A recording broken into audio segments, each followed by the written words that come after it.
पंडित जी गए विवाह पढ़ने, तो पंडित जी बोले मैं तो नहीं जाऊंगा, कर्मनाशा पार करनी है, मैं रेल से आऊंगा।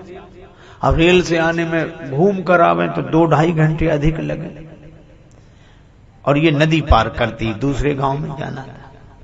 समाधान न मिले तो एक पहलवान था युवक, उसने कहा पंडित जी हम आपका धर्म नष्ट नहीं होने दें, आप हमारे कंधे पे बैठे। ठीक है, पहलवान ने पंडित जी को कंधे पर बिठाया और चला।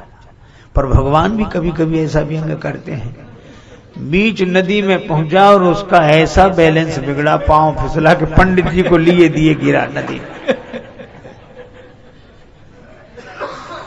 अब तो पंडित जी बड़े क्रोध में कांपे, मेरा धर्म नष्ट हो गया और काशी का वास इतने दिन किया और कर्मनाशा में तूने सारे पुण्य नष्ट करा दिए। सब लोग हाथ जोड़े और वो बहुत नाराज। एक सज्जन ने कहा कि पंडित जी पुण्य नष्ट अब नहीं हुए, पुण्य नष्ट तो तभी हो गए थे जब आप इसके कंधे पर बैठे। कैसे? इसके तो पुण्य नष्ट हो ही रहे थे, आपके पुण्य बच रहे थे।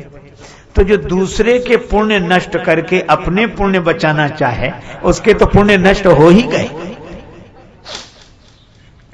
पंडित जी थोड़ा शांत हुए, लेकिन एक आदमी ने बड़ी अच्छी बात कही कि कर्मनाशा अपवित्र है। बिल्कुल शास्त्र कहते हैं, हम शास्त्रों की बात मानते हैं, लेकिन ये देखो कि यही नदी आगे जाकर गंगा जी में मिलती है।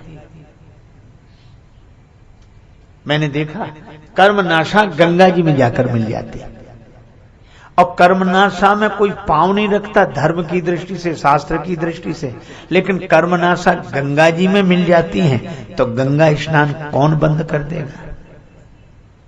कर्मनाश जल सुरसरी परई, तेई को कहो शीस नहीं धरई।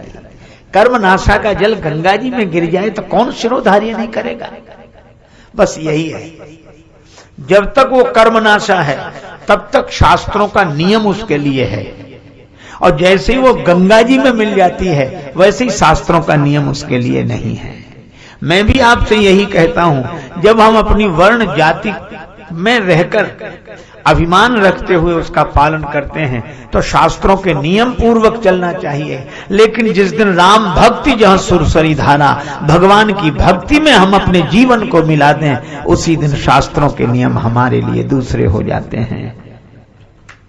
पर उसी दिन होते हैं, शास्त्र की मर्यादा है, पर यह शास्त्र से ऊपर, जिसको स्वामी रामानंद जी महाराज वैष्णवाचार्य, उन्होंने बड़ी सुंदर बात कही एक चौपाई में, जाति पाति पूछे नहीं कोई, हरि को भजे सो हरि का होय। और उनका गोत्र अच्युत गोत्र, और कैसे कैसे संत बनाए गए। आप देखो रविदास जी को उन्होंने शिष्य बनाया, माता मीरा जिन्हें गुरु मानते हैं। क्यों? क्या शास्त्र मर्यादा का ध्यान उन्हें नहीं था? लेकिन शास्त्र मर्यादा से अधिक भी भगवान की भक्ति का भरोसा करते थे। पर आज तो विडंबना ये, मिलेंगे लोग पूछेंगे तेरा व्यवहार कितना है, मिलेंगे लोग पूछेंगे तेरा व्यवहार कितना है, मिलेंगे लोग पूछेंगे तेरा व्यापार कितना है, मगर ये कोई नहीं पूछता कि तेरा प्रभु से प्यार